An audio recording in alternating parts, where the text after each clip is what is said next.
The family's desperate plea for help. They've recorded their day-to-day struggle dealing with a child who's suffering from autism. Now, what you're about to see is just a snapshot of the adversity many parents around the country have to overcome. And as James Thomas reports, they feel there's not enough emotional support, financial assistance and medical treatment for autism sufferers. The reason I'm filming Haida is because this is what it comes down to. You need to provide evidence of the extreme that this child goes to. Because they can see him one day looking happy as Larry and the next day, completely different child.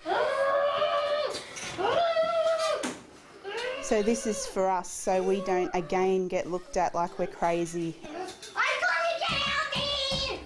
Again get told we're overreacting parents or that we're just bad parents. People are ignorant to autism. And yet it is increasingly common. In the United States, autism rates have climbed 78% in the past decade. In Australia, 1 in every 110 children is diagnosed with the developmental disorder which inhibits language and communication skills, affects social skills, and often results in severe behavioural disorders. And we're just desperate for help. But Alison Khan and her partner Ali say their son's life is in danger, and government help they seek is missing because they lack the proof of young Haida's situation. They hope this video will now be proof enough. I want to kill myself. Why? Because I hate myself. Why? Because I'm stupid. No, you're not. You're beautiful. I'm stupid.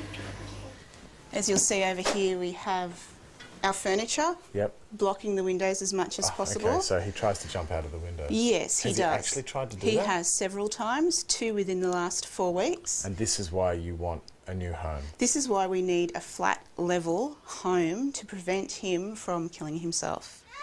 Alison and Ali say they have no money for an appropriate home because Ali has stopped work to help care for 5-year-old Haida.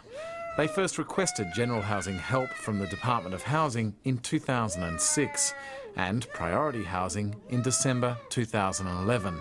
They are still waiting. Why? They've sent us off at our last appointment for more paperwork because we have to, again, prove to the extent of Haida's condition. Letters of diagnosis from psychologists and petitions from an occupational therapist and a psychiatrist clearly state Haida's current housing is unsuitable, that he needs a single-storey house to keep him safe, and that the family are under severe financial strain due to the costs associated with caring for Haida, and that therefore the only solution is priority government housing. They've begged to the Department of Housing for help. It's all falling on deaf ears. The Department of Housing told us in a statement they were sympathetic to the needs of the applicant and is working with her to resolve her housing needs. This is my husband and I's bed. This is where we sleep. Right, this is close quarters, so Haida's there. Who's here? Jack's here, Jack. age 3. And you two in there? And us in there, oh, yes. Dear oh me. By the end of the night, usually 4 of us in there. Really? Yeah. So no private time whatsoever? 0 private time. Oh dear, you poor thing, that is terrible. The Khan's pain is not unique. Across the country, families with autistic children face constant battles and heartache. Over time, there's different things that just aren't looking right. The speech isn't coming. He's not interested in us. He's walking away from us all the time. Megan and Russell Sullivan was shattered when their 4-year-old son Jacob was diagnosed with autism.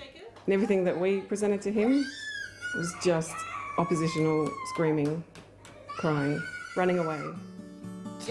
Look at him today in class with his therapist Paul and you wouldn't know him. Flies in the sky and it's a shape of the X and the diamond. Oh, is it a kite?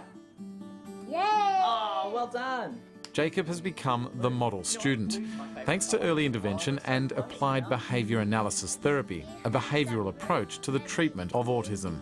Jacob's IQ has risen and he will likely go to a real school, and his parents have hope again. It's like a flower opening up. Just see Jacob expanding his ideas and his speech, his communication, everything was just sort of coming together and sort of working for him. Jacob's parents credit early intervention as the key to his success. He was diagnosed at 2.